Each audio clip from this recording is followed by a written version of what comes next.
We found ourselves in Florida looking for our next trip. Quick search on the internet, and we found a very cheap flight to Uruguay. We'd never been to Uruguay, so that's where we were going. Flight went according to plan. We arrived at the airport in Montevideo. Quick taxi drive into the center, and we were able to find a hostel. We were ready to wander around Montevideo, and we knew absolutely nothing at the start. Remember, traveling is the only way to live. I want to be 100% sure you start with more information than Lorraine and I did.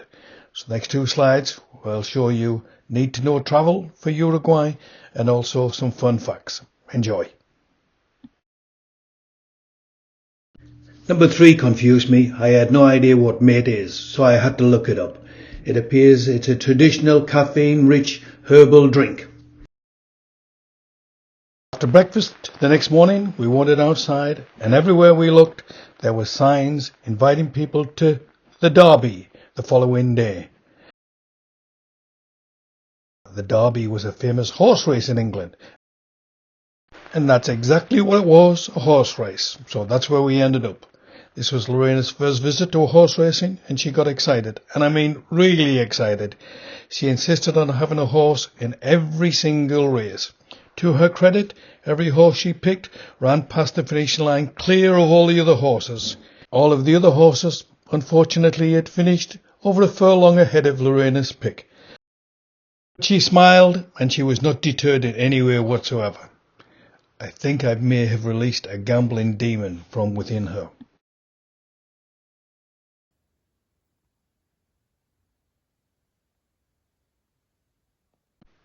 It was a great start to our time in Montevideo. We had a fun and really exciting day. After the excitement of the horse racing, we discovered that Montevideo has a much slower pace compared to other South American capitals that we visited. Friendly and welcoming and easy to walk around. This photograph shows the harbour in Montevideo, Uruguay. And the tall building in the centre there is the Palacio Salvo, which is one of the most iconic landmarks in Montevideo. The photograph on the left is a close-up of the Palacio Salvo. Streets are easy to walk through.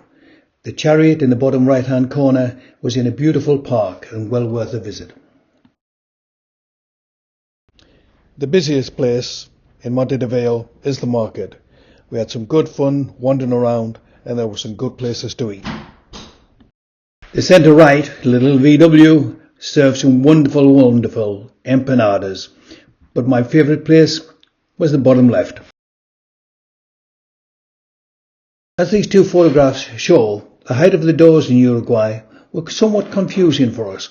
We discovered that they related to the total wealth of the individual that lived in the house. Our house will have a very small door, I can assure you. On this slide, the photograph in the top left-hand corner is Lorena and I buying oranges in the market. The photograph below that is us on the ferry going across to Buenos Aires.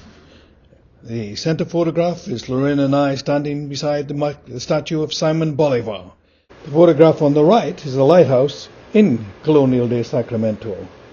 And the old wall beside it, that's the convent of San Francisco. The lighthouse is built exactly on top of the convent. We spent 3 or 4 days swimming in the Rio de Plata and enjoying the 14 miles of beach. In the blink of an eye, our 7 days in Montevideo were over, but we decided to spend a little bit more time in Uruguay and headed up the coast.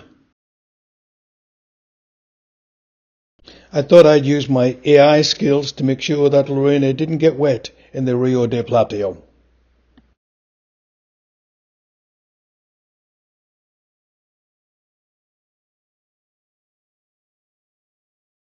We quickly found a bus heading to a little place called Colonia de Sacramento. The reason we decided to go there was a ferry across to Argentina. Colonia de Sacramento is a sleepy little town, so we spent 48 hours there and very quickly jumped on the ferry across to Buenos Aires.